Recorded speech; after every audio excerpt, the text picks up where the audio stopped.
बिस्मिल्लाहिर्रहमानिर्रहीम। अस्सलाम वालेकुम नाज़रीन, उम्मीद करता हूँ आप तमाम लोग खैरियत से होंगे। नाज़रीन, हम मुसलमान होते हैं, हमारा बिलीव है कि जब अल्लाह की ज़ात आपके साथ हो तो पूरी दुनिया, पूरी कायनात भी आपके मुखालिफ हो जाए तो आपको फ़र्क नहीं पड़ता। अल्लाह पाक आपकी हिफाजत करने वाला है। कुछ इसी किस्म की शवाहिद या कुछ इसी किस्म की गवाहियाँ जो हैं वो इमरान खान साहब के केस में हमें आए दिन मिल रही हैं।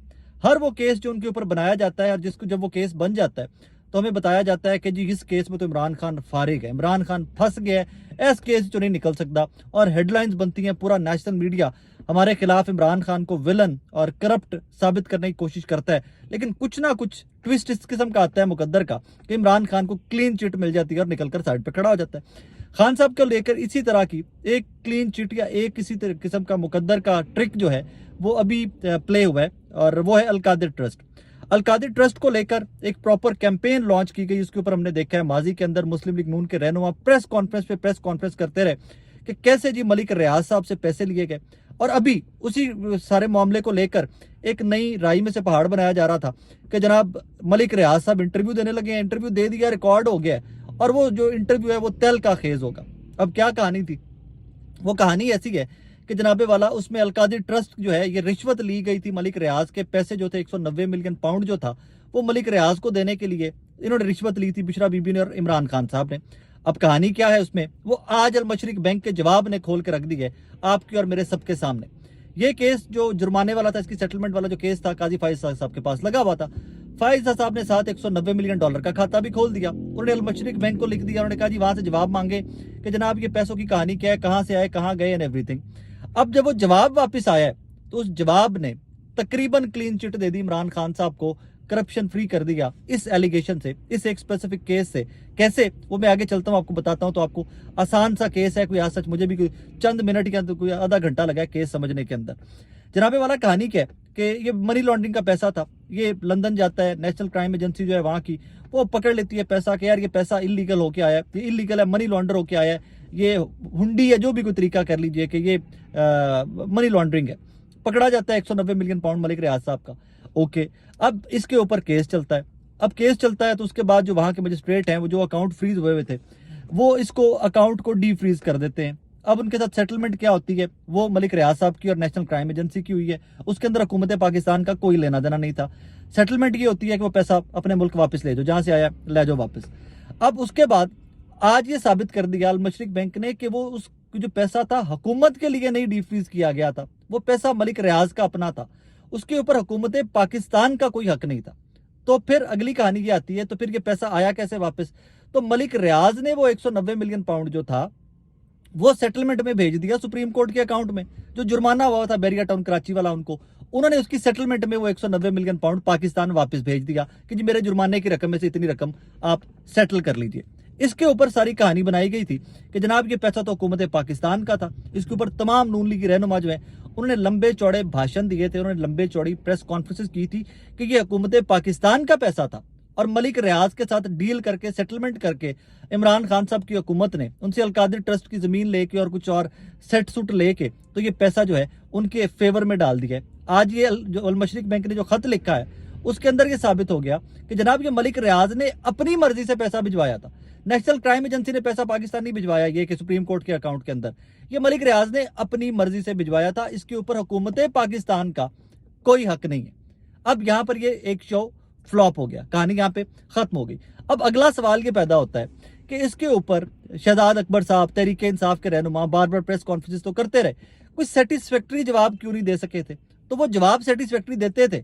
वो अब समझ आती है कि जो वो जवाब देते थे वो तमाम तर जवाब सेटिस्फैक्ट्री होते थे, उनको सेटिस्फैक्ट्री माना नहीं जाता था। कि परसेप्शन इस किस्म की क्रिएट करने की कोशिश की जाती थी मीडिया को लेकर कि जनाब जिस तरह पता नहीं कितनी बड़ी करप्शन कर लिया इमरान खान साहब ने और पता नहीं क्या क्या हो गया। अब कहानी क्या थी कि जनाब वहां पर अगर आपने वो पैसा हुकूमत पाकिस्तान ने क्लेम करना था तो हुकूमत पाकिस्तान ने ये साबित करना था कि कहां से ये इनकम आई, कहां से ये पैसा आया, कहां से ये पैसा ट्रेवल करके लंदन पहुंचा। वो सारी मनी ट्रेल जो थी वो आपको सारी के सारे, मतलब ये सारा कुछ आपको स्टैब्लिश करके तो फिर नेशनल क्राइम एजेंसी के सामने रखते, फिर से अपना केस प्ली करते और उसके बाद आपको ये जो पैसे हैं आप हुकूमत पाकिस्तान क्लेम कर सकती थी। वो पॉसिबल नहीं था। तो इसमें आपकी सेटलमेंट मलिक रियाज की क्या होती है नेशनल क्राइम एजेंसी के साथ कि जनाब ये आपका पैसा नाजायज तरीके से लंदन में आया, बरतानिया में आया, वापस ले जाएं, that is what we can do. और इसके ऊपर जज साहब भी ऑर्डर कर देते हैं कि जनाब ये अकाउंट सील हुआ है, इसको डी सील कर दिया जाए and end of the story, और ये पैसा उठाओ वापस ले जाओ। वो पैसा मलिक रियाज का था, जब डी सील हो गया अकाउंट, उन्होंने वो वापस खुद से लेके आते, सुप्रीम कोर्ट की सेटलमेंट में आता, उन्होंने उठाकर वो सुप्रीम कोर्ट की सेटलमेंट में दे दिया पैसा, एंड ऑफ द स्टोरी। अब कहानी क्या है, अब आपका साइफर केस का पिछली कार्रवाई सारी कलअदम हो गई हुई है, दोबारा से साइफर केस दोबारा से बिल्ड करना पड़ेगा, गवाहान की सारे वो कार्रवाई जो है वो दोबारा से चलेगी। अब आए दिन every possible day Imran Khan साहब की जात के ऊपर जो एलिगेशन लगाए जाते रहे हैं, उसमें बुशरा बीबी के ऊपर जो एलिगेशन लगाए जाते रहे हैं, उनका एक भोंडा सा मजाक या हमारे नेशनल मीडिया का कितना वक्त जाया किया जाता रहा और कितना नेशनल मीडिया ताकतवर हलकों के और सियासतदानों के हाथों में खेलता रहा, उसका सबूत सबसे बड़ा आपके सामने हाजिर है। ये चंद केसेस हैं। साइफर केस गया तकरीबन, मतलब अभी दोबारा से ट्रायल होगा, पिछला ट्रायल कलअदम हो गया, अलकादिर ट्रस्ट गया, उससे पहले तोशा खाना केस गया। यही 3-4 बड़े केसेस थे जो इमरान खान साहब के ऊपर बनाकर हमें दिखाया जाता था कि Imran Khan is the corrupt most politician जो हमने तारीख में देखा है। वरना लोगों ने तो तोशा खाना से गाड़ियां ली हैं और पता नहीं क्या क्या नहीं लिया, लेकिन वो नीट एंड क्लीन लोग हैं, सिर्फ इमरान खान करप्ट है। वो कहानी भी जिस तरह पिछले देखा आपने फैसला, वो भी सस्पेंड हो गया हुआ है। वो कहानियां भी जैसे एक के बाद एक एक्सपोज हो रही हैं। एंड में कहानी क्या है, मैं सिर्फ उसके ऊपर बार बार एक चीज लोगों को रियलाइज करवाने की कोशिश करता हूं, ये केसेस बोगस हैं, आए दिन एक्सपोज हो रहे हैं, खुल रहे हैं कि केसेस बोगस हैं। कहानी क्या है, इमरान खान को अंदर क्यों रखना चाहते हैं?